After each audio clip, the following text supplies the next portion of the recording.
Tonight on CFTK-TV News, tariff talks as they come into play, American reaction to those tariffs, and the latest report from the Kitimat RCMP. Northwest BC's only television news team. We are CFTK-TV News. Hello, and thanks for joining us on this Wednesday, March 5th, 2025. I'm Jaylene Matthews. We begin tonight with our news local to the Northwest. Earlier today, BC's Ministry of Environment and Parks extended a few dust advisories in northwestern BC. The advisories cover Smithers, Houston, and Burns Lake and were initially issued Tuesday morning. The advisories are due to concentrations of coarse particulate matter, and they're expected to last until the weather sees a change in precipitation. The Kitimat RCMP put out their latest report on events that they encountered during the waning days of February. A Kitimat resident came into the local detachment one day with a package that they were concerned over since they did not order it. The package also had the resident's proper information on it, which they said they had not given out to anyone recently. An investigating officer ended up slowly opening the package and found that it was sent by a utility provider, which relieved the resident of their worries. LNG Canada recently announced that they will be taking in a liquefied natural gas cargo delivery in the earlier part of April, going to the company's marine terminal in Kitimat. The delivery is heading to the terminal in northwestern BC so that it can be equipment tested and has been touted as critical to LNG's safe startup and commissioning process. And the City of Prince Rupert have added a new feature to their online map application known as GoMap. Since the local citizens are currently dealing with potential road closures that could appear at any moment due to the work the city is doing to fix the water and sewage system, the GoMap now contains regular updates that detail where these road closures are at any given time. More of these closures are guaranteed to come, and this new map feature should be helpful in making sure that drivers can make their way around the city in an efficient manner and avoid getting stuck in a traffic jam.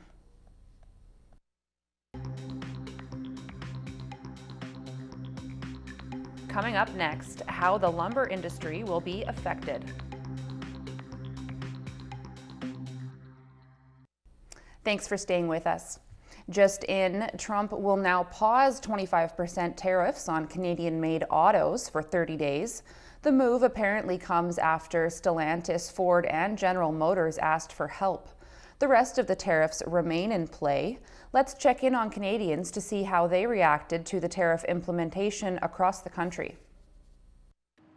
A relationship on thin ice. Just yesterday, an American flag was on display inside this Barrie, Ontario hockey arena. That was until the city's mayor ordered it removed. It's inappropriate for the flag of another country that's threatening the sovereignty of our country and the livelihoods of our people to be flying inside of our facilities. Canadian acts of defiance are sweeping across the country. Donald Trump is a short-sighted man. In Nova Scotia, tolls for U.S. commercial vehicles have been doubled, and a prohibition on all U.S. alcohol has taken hold. Ditto for Ontario, where Made in America beverages from 35 states were cleared from provincial liquor stores. The U.S. booze ban also taking place in Manitoba, where this massive Canadian flag has been installed on the front of the provincial legislature. I'm a Canadian through and through. I was born here. And now everyday Canadians are taking up the fight. Toronto's Madison Avenue pub has been open for more than 40 years. For decades, they've sold Kentucky bourbon and California Cabernets. Not anymore. So we've pulled liquor. Food items, we're going through it now to make sure that we are 100% non-USA. Chris, for you, this is personal. I don't want someone threatening us as a sovereign nation. This is our country. In Victoria, BC, some Canadians have abandoned ship, with ferry service to the U.S. down 20% as the century-long relationship is left listing. And down on Vancouver Island, where much of Canada and U.S. trade goes through, those business owners in that area will have to divert from past importing strategies. We didn't ask for this fight. BC's Premier David Eby coming out strong today, addressing British Columbians on the U.S.-Canada trade war that we have now all been pulled into. I'll tell you this, We're not going to shrink from it. It's a battle that is certain to take its toll on the economy, especially here on the island. Because we're on Vancouver Island, we are in a much tougher position to buy products elsewhere than perhaps if you're in a different part of Canada. With Canada punching back on Trump's tariffs, with its own, now all imported goods from the U.S. are going to cost more. Although it's something that this business professor says needed to be implemented. I think we have to stand our ground. Whether businesses can weather the storm, economic expert Mark Colgate says that all comes down to one major factor. How long is this going to go on for? If the economic war lasts 2 or 3 months, Colgate predicts we'll be okay. Any longer than that, and it could structurally change our economy forever. It's going to be harder to sell to the U.S. Profit margins are going to be lower. There's no doubt businesses are going to disappear. They just won't be able to survive. For example, restaurants that already operate on low margins may fold with a 25% increase in the cost of imported goods. The construction industry is sure to take a hit as well, as it relies heavily on imported building materials from America. All of those building materials become a lot more expensive. We need our markets outside Canada. On the export front, in January, the owner of Finest at Sea predicted many of his commercial fishing boats would have to be tied up if tariffs were brought in. With those tariffs now in play, finding markets in the U.S. for Canadian goods will become far more challenging. We're down about 20% since we started. For Blackball Ferry Line, it's the perceived fight between the two countries that is hurting business. We see that Canadians aren't wanting to travel to the States, and we respect that. Now, faced with war, island municipalities are eagerly awaiting reports on how much they actually rely on the U.S. and hopefully suggestions on how to guard against the economic storm coming our way. We're probably more vulnerable than anyone else in Canada, given our location, given how close we are to the U.S., given that we're on an island. Brendan Strain, CTV News, Victoria. In British Columbia, we know the lumber industry will take a hit, but some say the United States will be in need for the type of lumber that Canada can provide. I'm Andrew Johnson in Chilliwack, BC, where sawmills like this one are already reaching out to their U.S. customers at the start of a trade war that could seriously cut into the lumber business. So far, those customers have continued to send in POs, purchase orders, and kind of business as usual. But today's a new day, and we'll see what happens. This is straight edge milling, about an hour east of Vancouver. Close to half of the billions of dollars in softwood lumber Canada sends to the U.S. each year comes from British Columbia. The Premier has called Trump's tariffs a massive threat to the industry. Donald Trump claims America doesn't need Canadian lumber because it has forests of its own. But BC producers say the Canadian product is in a league of its own. It's just a way higher quality. We're on the coast, and the species that we saw here are unique to this area. For one thing, you can't really buy it anywhere else. And then in the interior mills, where there's a shorter growing season, the lumber is just superior to what they can manufacture in the U.S. In addition to today's tariffs, the U.S. is also threatening more lumber-specific levies later this year. It all adds up to a lot of uncertainty at mills like this one. Andrew Johnson, CTV News, Chilliwack, BC. Now to Mission, where their industries are bracing for the worst. Here's CTV's Martin McMahon. At the industry's largest western red cedar roofing mill in Maple Ridge, the hope is the feds can work out a deal. Definitely we need negotiations. It's the threats I don't think are going to work with the current leadership in Washington. I think we need to negotiate and come up with a good deal for Canada. Walden Forest Products says it will do everything it can to protect the jobs at this mill.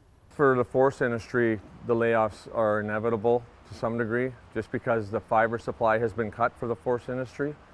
That's the biggest problem. The tariffs are compounding. I mean, that's just thrown on top of all the other difficulties we have as a forest industry. In nearby Mission, the mayor says its municipal forest department could end up hurting. That community has used funds from its tree farm license to pay for things like a CT scanner at the Mission Memorial Hospital. We do not rely on forestry as a core funding source in our community because it is so variable. We take the money we extract from forestry and we put it in what we call a legacy reserve that we use for major projects. Small businesses are also bracing for the worst. That includes here at Pressland General in Mission, a store that sells an eclectic mix of goods ranging from local apothecary products to skateboards. The retail store Pressland General will greatly be affected because of all the U.S. brands that we carry here. So all of those small business brands will no longer be carried by Pressland General. We'll be focusing on Canadian made in our store. Ultimately, whether it's the forestry sector or small businesses, everyone affected is hoping there's a way out of this. Martin McMahon, CTV News in the Fraser Valley. Taking a look at the weather in the Northwest now. Turning to tonight's forecast on the North Coast, expect partially cloudy conditions with lighter winds coming from the southeast at 30 kilometers an hour over the coastal sections. There should be a low of +4. For this week, there should be rain for the next couple of days, followed by a day of sun and potential showers on Sunday, then a chance of flurries on Monday. There's also a chance of snow at night later in the week. The high will be 8 degrees on Sunday night and the low will be 1 degree on Sunday evening. Tonight's forecast in the Terrace and Kitimat area, it should have mainly cloudy conditions with a 30% chance of showers in the evening time. The low will be +1. For this week's forecast, it should have some sun tomorrow, followed by a week of rain and showers, with steady temperatures throughout. There's also a chance of snow and flurries in the evening. The high will be 7 degrees on Friday, and the low will be -1 on Sunday evening. The Bulkley Valley should be clear tonight, with fog patches developing after midnight, along with a low of -10. For this week's forecast in the area, it should be sunny tomorrow, cloudy for a few days, and then back to sun starting on Sunday. The high will be 8 degrees on Friday, and the low will be -4 Sunday night. Checking your highways around the Northwest now. On Highway 16, there's utility work east of Prince Rupert. There's fallen ice west of Exchew and utility work west of Indaco. Slippery sections throughout. On Highway 37, there's slippery sections throughout, as well as bridge maintenance north of Mesiatin Junction, water pooling from Bob Quinn Lake to 40 Mile Flats, compact snow from 40 Mile Flats to Yukon border. On Highway 37A, there's slippery sections throughout, as well as bridge maintenance 8 kilometers west of the Mesiatin Junction. On the Nishka Highway, there are slippery sections, and on the Telegraph Creek Road, compact snow throughout. And this is what the roads were looking like around the Northwest from the view of the province's highway cams.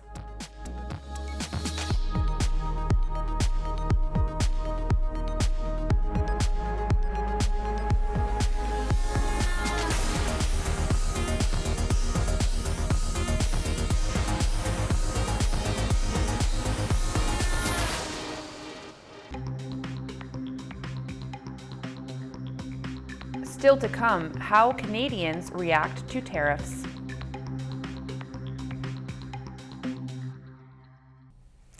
And now the province will have to decipher how they go forward with their budget, as it will be important to maximize every dollar. Uncertainty from the U.S. White House looms large over financial planning in BC. It is true that this is not a budget that has splashy new announcements. It's not that. This is about us really focusing our spending and protecting the core services for British Columbians, the things that people deeply rely on: healthcare, education, safety in our streets, and social services. The province is slashing hundreds of millions in spending to mitigate projections for a record $10.9 billion deficit. The consolidated operating budget is $94.9 billion. A $4 billion contingency fund is also included in the deficit for the next 3 years. Today's budget we're describing as sobering. It's sobering for businesses, for British Columbians, and for our fiscal future as a whole. ICBC rebate checks are set to return. People who qualify for the rental assistance program will get a boost as the supplement rises from $400 to $700 a month. And more BC seniors will qualify for shelter aid. What we would have liked to have seen was things like the shingles vaccine being included. We would like to have seen the home support co-payment being eliminated. We need to see much more investment for seniors. On Vancouver Island, $289 million is earmarked for Nanaimo's Cancer Centre. But there's no mention yet of a campaign promise to include a new patient tower at the Mid-Island Hospital. The population and demands for services continues to grow, so it is absolutely needed. A new program gives police access to funding that'll help fight vandalism and property crime, which has been a concern for retailers and business. It is promising to see the BC government taking steps to, properly address these issues and making sure that we're getting down to the roots of the causes there.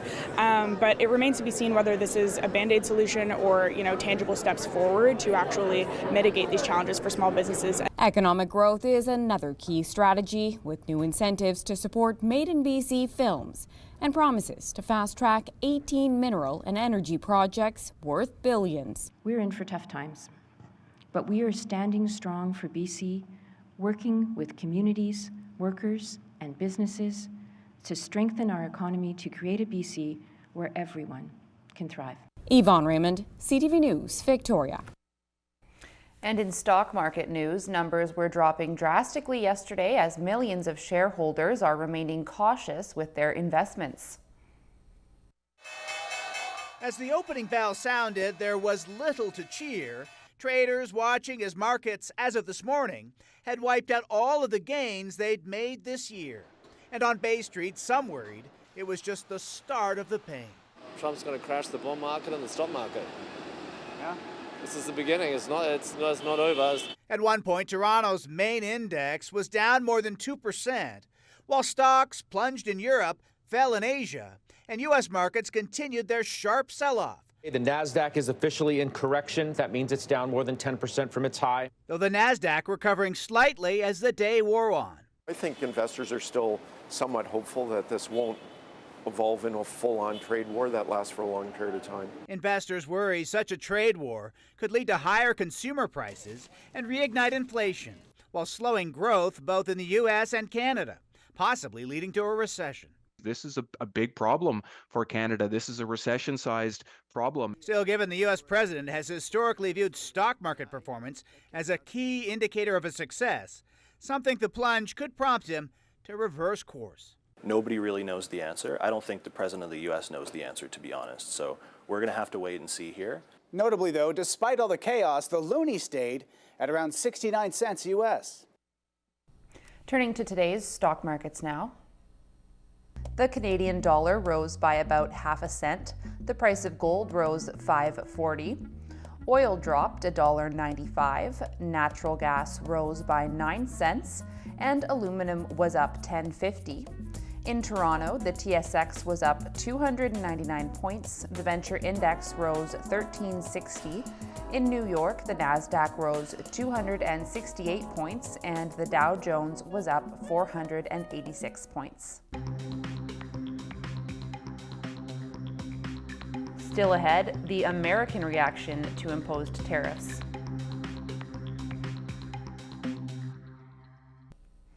An update now on the investigation into the death of Gene Hackman, his wife, and dog. Here's ABC's Trevor Ault. The New Mexico gas company, confirming extensive testing at the couple's home, found no traces of carbon monoxide, only finding a minuscule gas leak in the stove far below a lethal amount. Okay. Are they moving at all? No, dude, they're not moving. Just send somebody out here really quick. The couple was found dead inside the home last Wednesday. The search warrant saying Hackman was in the mudroom, appearing to have suddenly fallen. Arakawa was on the floor of the bathroom. An open orange prescription bottle had pills scattered on the countertop. Investigators say data from Hackman's pacemaker indicates he likely died 9 days before they were found. An autopsy was performed. Initial findings noted no external trauma to either individual. The manner and cause of death has not been determined. One of the couple's dogs was also found dead inside a kennel about 10 feet away from Arakawa. 2 other dogs at the home survived. Investigators now clarifying confusion over which dog had died. Initially saying it was one of the couple's German Shepherds, now saying it was a different dog, an Australian Kelpie mix. With the causes of death still undetermined and no signs of any foul play, Authorities are now examining cell phones, medicine, and medical records found at the scene, hoping to recreate a timeline. Full autopsies and the toxicology reports are now underway, but those results could be weeks away. And the sheriff has vowed to release body camera video from the scene, but there were several agencies that responded, and there's a lot of footage to review, so it could take some time. Trevor Ault, ABC News, Los Angeles. In this trade drama instigated by Donald Trump, there is an unsettling shifting of alliances. CTV's Judy Trin has more from Washington. Donald Trump's decision to push 25% tariffs on Canadian goods was brought in under the guise of stopping the flow of illegal fentanyl. But its primary aim is to drive manufacturing back to the United States. We're going to try to start bringing cars back. We're going to bring back those great jobs. We're going to bring back production of enormous amounts of things. The U.S. also imposed tariffs on Mexico and China. Both countries are also retaliating. Tariffs are usually passed on from companies to consumers, driving up the price of products from home building to cars to fruits and vegetables. We depend on Mexico for a significant amount of supply. Those are categories where we'll try to protect pricing, but the consumer will likely see price increases over the next couple of days. The jobs of 13 million Americans depend on trade with its northern allies. But instead of reconsidering, Trump called Justin Trudeau governor and posted that the U.S. will counter Canada's retaliation with more tariffs. So today, the United States launched a trade war against Canada. At the same time, they're talking about working positively with Russia, appeasing Vladimir Putin, a lying, murderous dictator. America first or America alone? This trade lobbyist says the Trump administration may be improving its relationship with Russia to get through this. You will see the return to markets in the United States, undoubtedly, of all of those companies that face sanctions after Russia's invasion of Ukraine in 2022. We leave you tonight with a heartwarming tale of a young man's heroism in the face of danger. Have a look. This was the Smith family home for 25 years, but they say in mere minutes, early Saturday morning, they lost it all. There were 11 relatives staying here that night, including 4 children. It was really hot, and then as soon as we woke up, like 10 seconds later, it got really black in there. Now, 2 of the relatives inside were in wheelchairs, but with fire blocking their ramped exit, they had to bring them down these stairs. It was chaotic and very difficult, so they didn't realize at first that 8-year-old Mia was still inside. I didn't hear Zane wake me up, so I was asleep. Then I woke up, and then I was just in the hallway because I didn't know which door to go out. And then I was just in the hallway crying because I didn't know what to do. Then Zane came back and got me. Before anyone could stop him, 10-year-old Zane ran back into the burning home to look for his sister. I was screaming to her to come get my hand, and then she came, and then we went outside. Weren't you scared? Tell me why you weren't scared. Because I wasn't thinking, I was just thinking about saving my sister. The home and just about everything inside is gone, along with 3 dogs. But they're thankful their entire family, from the oldest to the youngest, is safe. Now I feel like me and her got way more closer to each other. I'm really proud of myself for helping her. That's our news for now. Thanks for watching. Have a great evening.